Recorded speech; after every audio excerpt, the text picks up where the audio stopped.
This is episode 18. Mm-hmm. The very first album is Bobby Vinton, Roses Are Red, and other songs for the young and sentimental. Oh, wow, it really is titled that, okay. Yeah. And number 2 is Bobby Vinton, Blue Velvet, formerly titled Blue on Blue. And the third album today is Men at Work, Business as Usual.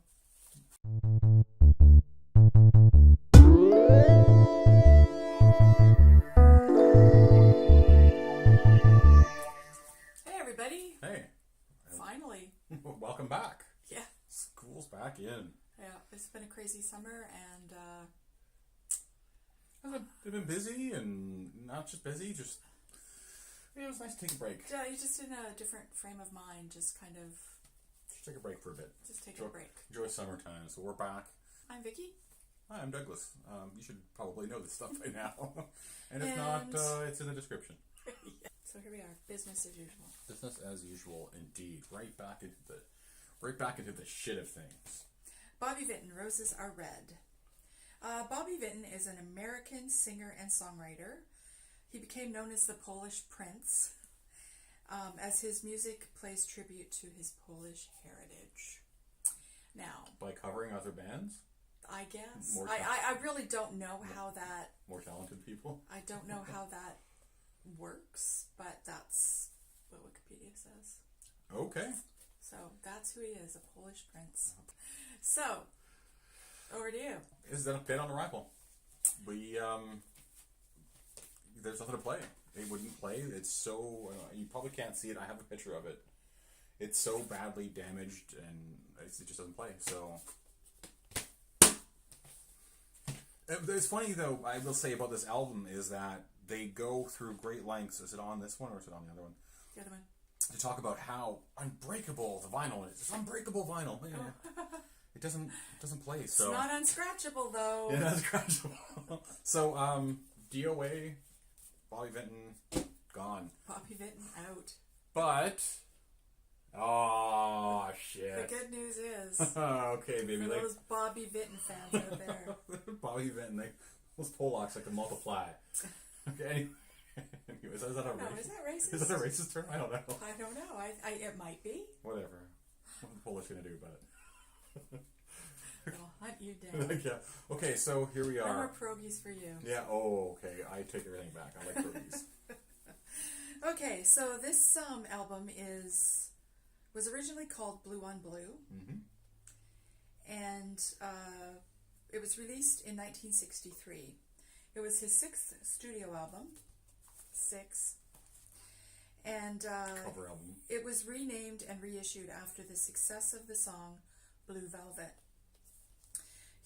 He was still releasing albums as recently as 1992 with, get this, a duet album with George Burns. It's got my nipples hard. I want to listen to it, but yet I don't. It just horrifies It's like me. a bad movie, yeah. So all in all, he has done 37 studio albums, 1 live album, and 50 compilations. Now, as the name might suggest, this album is completely devoted to songs that refer to the color blue. Yeah, blue. Everything's blue. So everything is blue, Blue. including me. No. And conversely, the other one who didn't play, everything was red. Was it? I didn't even look at the song titles on that one.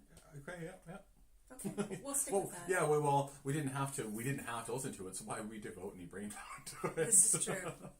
But, Which we didn't. yeah, absolutely not. So Blue on Blue was is one of the first songs on side A. It was written by Hal David and Burt Bacharach in 1963, and this is the only song that Bobby Vinton sang on this album that wasn't recorded by somebody first. It's an original. So why they didn't call this song Blue on Blue, or this album now Blue on Blue, I don't know. Well, it was called Blue on Blue. It was. Yeah, they changed it for Blue Velvet. To Blue Velvet. So number 2, I Am Blue, or Am I Blue? Written in 1929, it's appeared in 42 movies. Yeah, which I thought was remarkable. Yeah, and actually when I go to it, Blue on Blue to start at the top is sampled a lot in actually quite a few of these songs are sampled, but this Blue on Blue specifically was sampled, and one song that came to my mind, and I didn't have to look it up too hard. That we listen to a lot. That we listen to is by Rocksop, and the song is called So Easy. Yeah. And it was right away. As soon as I heard it, it's like, I know that song. Yeah. And it's the same with... because it was sampled in another song that you Another song, but actually, a better song. So, Okay. Am I Blue, written in 1929, appears in 42 movies. Blue, Blue Day. I have nothing on that. No, me neither. So just keep going until we have Mr. Blue, which probably everybody knows. I'm Mr. Blue. Blue Velvet, which, interesting enough, is now the title of the album. But it was first recorded by Tony Bennett in 1951. And it made it to the top 20. And it didn't go to number 1 until Bobby Vinton's 1963 version.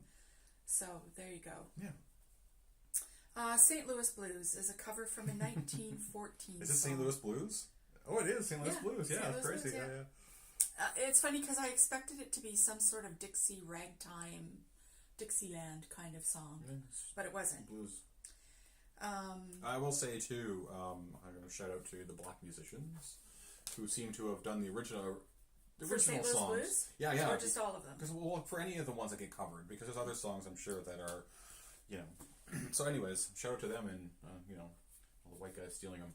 Well, and this is like I said, a cover from a 1914 song written by Wes Handy.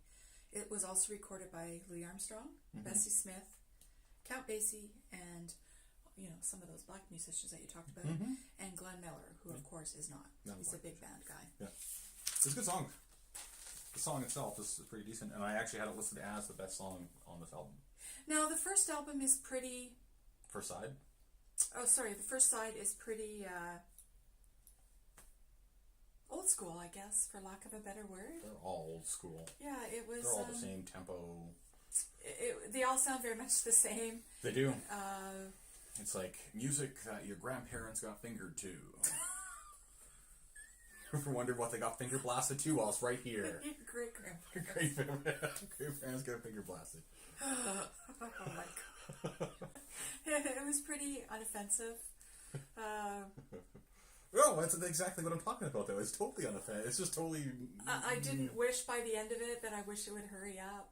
Oh, but it's still short. That's the only... Yeah, they are short. That's the only good These thing. older albums are very short. 14 minutes aside, so Yeah. it was, I think, just barely So you 30 don't minutes. have to invest a lot of time in this one, folks. No.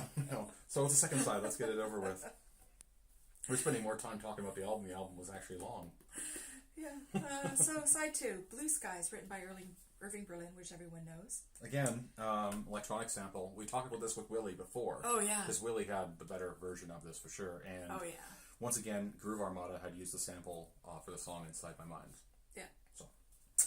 Song 2 is Blue Hawaii, which we all know was recorded by Elvis. There was a movie made called Blue Hawaii. Speaking of cultural appropriation. Yeah, so there you go. Blue Moon was another one, which, again, another standard that everyone probably knows. Covered by Mel Torme and Frank Sinatra. Little Miss Blue. I have no notes about that one. No, I actually stopped writing notes for the individual songs at this point. Because like you They're said, all the same. They're They the all same. sound the same. There's Yeah. nothing. Other than a little bit of history about them, and everyone knows them. Yeah, so go plow through. Blueberry Hill is the next one, originally recorded by Fats Domino. I don't know how you figure you can make that version better. It doesn't. So it's not. My Blue Heaven, which is a cover as well, first appeared in the Ziegfeld Follies, so that tells you how old it is. So if you're a fan of oldies, this is the shit. That's what I wrote down. Yeah, for sure. I mean, if you're in 1964 and you're Nancy Harmon, digging this shit. Yeah. But if you're not, She wrote her name all over that. you're not digging this shit. He has a great voice. He does, and it's timeless. And Well, why is that good enough though? but this music is not my jam. No, On a regular it's basis. tepid and safe and yeah. The only reason we've gone back to listen to Bobby Vinton is because it was in this collection, and we have vowed to review every one of them. Yeah, if they play, we'll listen to it. Yeah, exactly. And let's hope if we come across any more of these, they don't play. The quality of this album I have was completely lacking. The quality in terms of audio? Yeah. Yeah, it's a mono mix from. It was a mono mix, yeah. From the 60s, and the album is not in the greatest of conditions. So. And I like my music more robust. It didn't. It was AM radio center, like I said, mono. So it had no dynamics to it at all. So there was no producer listed anywhere, but according to Discogs, Burt Bacharach is listed as he's done the arranging and conducting. Yeah. Which I don't remember hearing any orchestras or anything in there, but... but the problem is, like, it goes back to the audio mix being shitty. Like, and not that it was modeled or anything, but you just... The detail a lot of stuff gets lost. It just didn't really stand out at all. Yeah. Okay, so over to you, Sweet Pea. Okay, so, because you were saying this was actually retitled, see... It's been listed. Retitled and reissued. Yeah, it's listed as an original run, but it's not, because if it's retitled and reissued, then so it's original of the second run. Like it's original from the 60s, but now knowing that technically I don't know why they would classify it as an original pressing. I mean, yeah, because it is from 64, but they have changed it. So let's see here. Okay, yeah, bullshit. Work ID photo. He's trying to. That's like it's like a Tinder thing now. He's like, rawr. Even the Polish guys with curly hair. Swipe left. Yeah. It's just another stupid photo that anybody could take. Sorry, shout out to Hank Parker because he was the one who took it. Something I've been coming across actually in trying to find these guys or gals who do this kind of stuff is that they either have a lot of stuff, a lot of information, or a lot of work out there even right now, or there's nothing. And this guy falls under nothing. He was in-house photographer for CBS, and he's taken photos for other bands such as Aretha Franklin, Bob Dylan, Johnny Mathis, Andy Williams, The Byrds. He's taken a lot of other photos, but there's no information. It was funny because I was going to say, so he gets this call going, hey, could you come down here and take a picture of Bob Dylan? Yeah, he probably just grabbed whatever the cheap camera was in the 60s, a Polaroid or something. I was like, here you go, Bobby. Open your shirt a little bit, get the ladies damp. So, and, so anyways, Hank Parker, so he's done other stuff, and the other thing I find too, is sometimes if there is information about the artist or the photographer or whatever, is that there are a million other people with the same name. So you can't discern which is which, and you don't know which is Hank Wilson, the steelworker. Or Hank Parker, So, anyways, Parker, sorry. So that's kind of the stuff I've been coming across. So that's the artist. That's all I know about Hank Parker. So what's the name on the back of the album? Oh well, Nancy's got it on both the front and back, and actually it's on the label too. Yeah, I'll get to that in a sec. Okay. So the condition, it's old, it's beat up, it's stained, and Nancy definitely got her money out of it. And I just want to point out, I don't know who this Nancy person is, but it's to Nancy from Gail, Roy, Troy, and Trev, which actually sounds like a band name. It does, yeah. It sounds like a name that a band name Tarantino would use. So 4 people had to chip in to buy this album for her? So it's they too weren't Nancy. that expensive back then. It says too Nancy, but I think my theory is a tape saying "fuck you" fell off. Eat shit, Nancy. I don't know who it is. Shout out to Nancy. No, we got a small box of albums from a friend of ours. I have no idea who insulting. And we think that this was one of hers. Yeah, or this theirs. is theirs. So there's no inside sleeve. The album was. I had to actually clean it. It's scratched. It sounds like shit. It's an old 64, and it's beat up. What are you gonna do? Mono. So I hate. It's older than me, for God's sake. I hate the covers. I hate these stupid photos. I hate most of the music. Not necessarily the songs, but the artist particularly I'm not a fan of. Some of the music I'm a fan of, but not him. Yeah. No songs from GTA 5 on here? Probably not. You know what? Almost every album we review does have them, so... You know what? If I went back and looked, I wouldn't be surprised if one of those showed up. Maybe by a different artist. A different artist, yeah. But it has shown up. Bobby Vinton's in, like you said, a ton of movies. Goodfellas, right away. But I think it's a Fats Domino version. But he does have... Bobby Vinton does have a song on Goodfellas, but it's off the Red album. Oh, okay. Yeah. I think it's actually Roses Are Red or something like that. Oh, yeah, I think you're right. Mm-hmm. I think you're right, yeah. Okay, so what's next? Condition of the Vinyl, you talked about that? Yeah, I talked about all that's been done. Alrighty. Yeah, I'm done. So the next thing we have to talk about is cost. Oh, so what'd you get? So Discogs has never sold one. So Yeah. there was no breakdown of cost, how we usually do it, low, medium, high. But there are 5 albums for sale on the site that range in price from $12.98 to $24.69. They might put 60 on there, because if they're not selling, there's no basis You're right. for price. So, You're right. so And the $24.69 one was near mint. Yeah. So Ain't nobody buying that. yeah. So there are some on there, none have sold, so we actually don't have an idea of price, and honestly, who cares? $12.98 is Too much for me. Okay, so wrap it up. So what's your rating? Meh. Yes, man. I know that's not one of our ratings, but that's definitely not. it's not something I would listen to again or seek out. No, it's like burn it, dumpster, target practice, Art project, whatever. Bobby Vinton 2 down. Yeah, both Bobbies down. Pew pew pew. Phew. Next album, final album. This is gonna be a short one. Mm-hmm. Men at Work, Business as Usual. Okay, so Men at Work are an Australian rock band. Although I have seen them referred to as New Wave. Formed in 1979. In 1983, they were the first Australian band to have a number 1 album and a number 1 single in the US. Business as Usual was released in 1981, probably in Australia, and then didn't make it to the States until 83.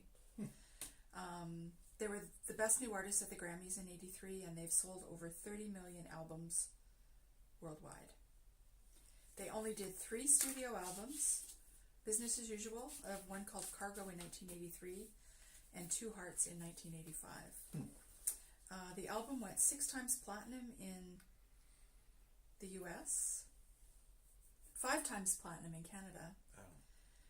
6 million copies were sold in the US. That's 6 times platinum, which is funny because 5 times platinum in Canada was only 500,000. Yeah, that's exactly, yeah. So, that's different. Yeah. I know, because of the difference in populations. So, that's a little bit about them. Side 1, Who Can It Be Now? Which, okay, now I will tell you, the last segment you were like, oh, are any of these songs in Grand Theft Auto? Yes. Yeah. Some of these songs are in Grand Theft Auto. Cool. For sure. At least 2 of them, I think. I can see it in your eyes. I have written that it's a perky tune. Oh, yeah, I kind of have this stuff backwards, okay. Yeah, I said, who could it be now? Everybody knows it. I hate it. It's too much sax. I had boo sax. No, it was too much. Well, it starts out with but at the same time, I also have 80s pop classic GTA. Okay. Yeah. The third song, Down Under, which everybody and their puppy knows. It's funny too. If you read the lyrics along, the song is so dopey. But it is probably, and this isn't saying much, it's probably the best song on the album. Yeah. But that doesn't really. Well, this album as a whole. It's like being punched in the dick is better than being. This album as a whole had 3 songs on it that made the charts. Who Can It Be Now, Down Under, and then one from the second side called Be Good Johnny, which is repetitive as fuck. Oh yeah, that's not a very good song at all, I thought. Okay, keep going. So yeah. Underground. The 4th song on side 1 is Underground. And the last song on that side is Helpless Automaton. Oh, it is Automaton, yeah. Yeah, I actually thought it was probably better than the other one you said, than Be Good Johnny. I thought the first side probably had anything worthwhile. If there's anything worthwhile on this, it was on the first side. But I actually thought it was better than some of the other shit. So it's funny, I'll do finish up. Yes, I do. Yeah. People Just Love to Play with Words is the first song. That Be Good Johnny. Touching the Untouchables. I had something written about that? No. I did. I was going to say something smart ass. No, you should. Okay. Thought better of it. What I have, and I'm going to say my part, so let me pop in here. Yeah. And this kind of goes with, for the whole album in general, the song really stood out for me is in how fucking awful these guys are kind of as musicians. How just mediocre basic, boring, shitty players they actually are. And I think I actually wrote it down as a song really showed me how awful. Like, they're like a high school band. And that's kind of an insult to some of the high school bands I've heard. They're not good. And this to me was the song that it stood out as. Yeah, unfortunately, like Meg White level shittiness. Unfortunately, this album, I think, made it on the 2 songs from side 1. The singles, oh yeah, for sure. And that's the only reason. And that was what I was going to say, is that I think that I owned this back in the day. And when we listened to it through this time, I thought, why? Singles. But in the day, if you liked a song, you had to buy the entire album, and you were stuck with it no matter what. And I can probably tell you that this one didn't get a lot of play. Well, I probably played it through once and thought, oh, I wasted $9.99 on this album of my $10 allowance. And so, yeah. All songs are written by the band. We still had 2 more songs. Second last one, Catch a Star, and then the final one, Down by the Sea. Down by the Sea, yeah. So, yeah, it was, for me, my memory of it is a lot better than the actual album. Yeah, and for me, it was just, once again, it's just cheesy, mediocre 80s stuff. You know, like I said, we've had albums where we weren't necessarily fans of the musician or the music, but it's like, at least they were excellent musicians. They played really well. These guys are the opposite. Yeah, I'd be pissed and off, albums that surprised us. Yeah, you know. This is, these guys are bad. Yeah, mediocre. Yeah, mediocre. So, meh. Yeah, so meh, okay. This one's not, I would say dumpster burn it. Like, I don't care about this album. Yeah, I'm with you. The singles you can get anywhere now. I wouldn't seek it out. Yeah, this is garbage. No. I would never keep this around and move it again. It's going to the garbage. I will give you some rundowns about the album here. Actually, if you want to pop in with the producer. Producer was a guy named Peter McKeon. And he is a singer-songwriter, record producer, recording engineer, and an A&R executive. He's produced Men at Work, Mr. Mister, another band which I remember liking back in the day, but it might be another case of this where it's like, why? And he's written songs for Pat Benatar and Barbra Streisand. So, and I had to go to Discogs for that. I couldn't find anything else about him anywhere else. It's hard sometimes, yeah. And of course, his album, his name is spelled MCIAN, and it wasn't until I got to Discogs that I saw that it was IAN, not LAN. So that could be why I couldn't find it. No. But anyways, I got a little bit of a blurb on him, and that's the producer. Yeah. So for me, cover illustration. So this is kind of an interesting one. I actually don't mind. I don't mind that cover. No, I don't either. At least it's kind of cool. They're doing a little thing with the, the down under, where it's kind of the mountains kind of inverted there, and I actually kind of like this. Very 80s, but I dig it. The back is really straightforward. It's a picture of the band with black on white kind of stuff. But there's also an alternative version too out there. That's color. It's yellow and black. Yeah, yellow and black. That's the version I had. Yeah. Now that you mention it, yeah. So this is the original run and everything.